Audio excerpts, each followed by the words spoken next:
विधान परिषद का ये चुनाव परिणाम कई मायनों में महत्वपूर्ण है। हालांकि इस चुनाव परिणाम से बिहार की एनडीए सरकार पर कोई फर्क नहीं पड़ने जा रहा है, पर इस चुनाव परिणाम में बिहार में नए जातीय समीकरण की तरफ जरूर इशारा किया है और इसमें सबसे ज्यादा चिंतित एनडीए के नेताओं को होना चाहिए। नमस्कार, बिहार तक में आपका स्वागत है।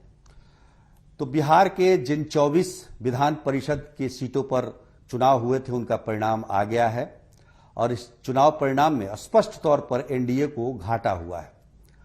आरजेडी को जरूर लाभ हुआ है, उनके सीटों में इजाफा हुआ है और साथ में यह भी लाभ उन्हें मिलेगा कि विधान परिषद में अब उन्हें नेता प्रतिपक्ष का ओहदा मिल जाएगा फिर से।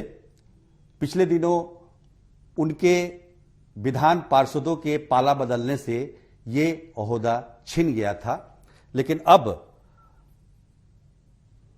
जो विधान परिषद की कुल संख्या का 10% प्रतिपक्ष के लिए होना चाहिए, उतनी संख्या आरजेडी की फिर से हो गई है।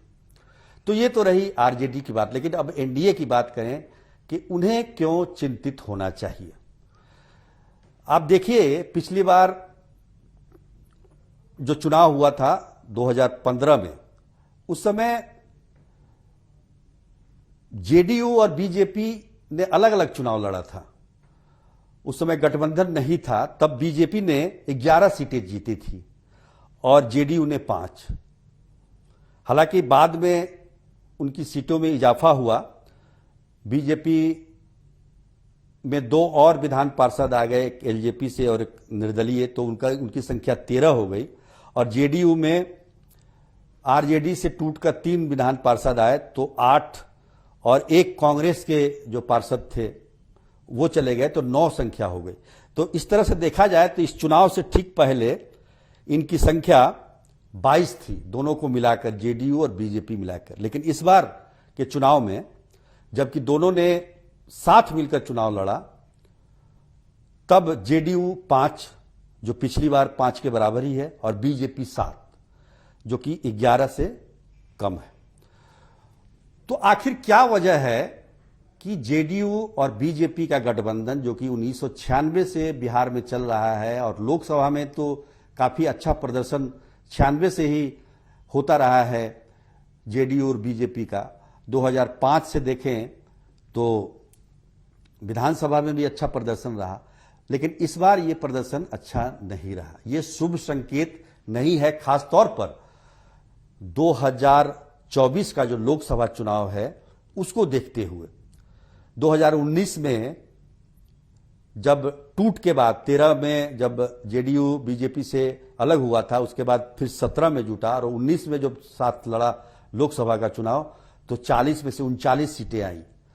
अब ये परिस्थिति अगर रहेगी, जिस तरह का रिजल्ट विधान परिषद के इस चुनाव में आया है, तो 39 सीट तो खैर जितना नामुमकिन है, वो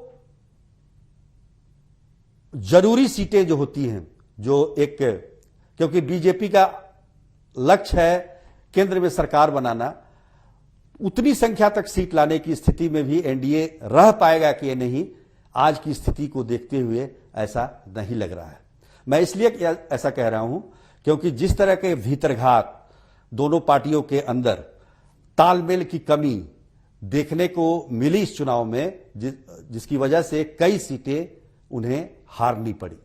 अब आप देखिए, चंपारण जो कि गढ़ है बीजेपी का, और बीजेपी के प्रदेश अध्यक्ष भी वहीं से आते हैं, लेकिन चंपारण के दोनों सीटों पर बीजेपी को हार मिली है। ये भीतरघात का ही नतीजा है जिसकी वजह से यह स्थिति पैदा हुई। इसी प्रकार आप देखिए, मुंगेर में जेडीयू के राष्ट्रीय अध्यक्ष का संसदीय क्षेत्र है ललन सिंह का, और वहां से जेडीयू की हार होती है। जेडीयू के उम्मीदवार पहले आरजेडी से पिछली बार जीते थे, इस बार जेडीयू के टिकट पर चुनाव लड़ रहे थे और चुनाव हार गए। तो एक ये कारण। बेगूसराय में इसी प्रकार से बीजेपी को पिछड़ना पड़ा, क्योंकि कांग्रेस के जो उम्मीदवार थे वो जेडीयू विधायक के भाई थे जिसकी वजह से जेडीयू के विधायक संजीव सिंह ने खुलकर उनकी मदद की गठबंधन से अलग हटके, और उनके साथ कई बीजेपी के विधायकों ने कांग्रेस की मदद की। तो ये जो चीजें दर्शा रही हैं, ये कहीं ना कहीं एक कमजोर गठबंधन की तरफ इशारा कर रही हैं। एक असंतोष जो अंदर पनप रहा है गठबंधन के अंदर, ये उसकी वजह से है। हालांकि आरजेडी भी इससे अछूता नहीं है। आप देखेंगे कि 4 जो निर्दलीय उम्मीदवार जीते हैं उसमें से 3 आरजेडी के ही बागी हैं, नवादा, मधुबनी और पूर्वी चंपारण। और वहां भी भीतरघात हुआ है, लेकिन चूंकि जेडीयू और बीजेपी के गठबंधन यानी कि एनडीए के गठबंधन को काफी परफेक्ट माना जाता रहा है, इस स्थिति में ये कहीं से भी उचित नहीं लग रहा है। और हो सकता है कि इस चुनाव परिणाम का, विधान परिषद के इस चुनाव परिणाम का असर आपको बोचहा के विधानसभा चुनाव में भी देखने को मिले, क्योंकि जिस तरीके की मन में द्वेष, आपसी जो तालमेल की कमी जो दिखाई दे रही है एनडीए में, उसका खामियाजा कहीं बोचहा में भी उन्हें न भुगतना पड़े। तो इससे सतर्क रहने की जरूरत है। और खासतौर पर देखें तो जैसा कि मैंने पहले ही कहा कि इस चुनाव परिणाम का कोई विशेष असर सरकार पर नहीं पड़ने वाला है, पर महत्वपूर्ण बात यह है कि इसमें जितने भी उम्मीदवार चुनाव जीते हैं उसमें से कोई दलित उम्मीदवार नहीं है, कोई मुस्लिम उम्मीदवार नहीं है। ये चिंता का विषय जरूर है। आज के लिए बस इतना ही। तब तक के लिए धन्यवाद।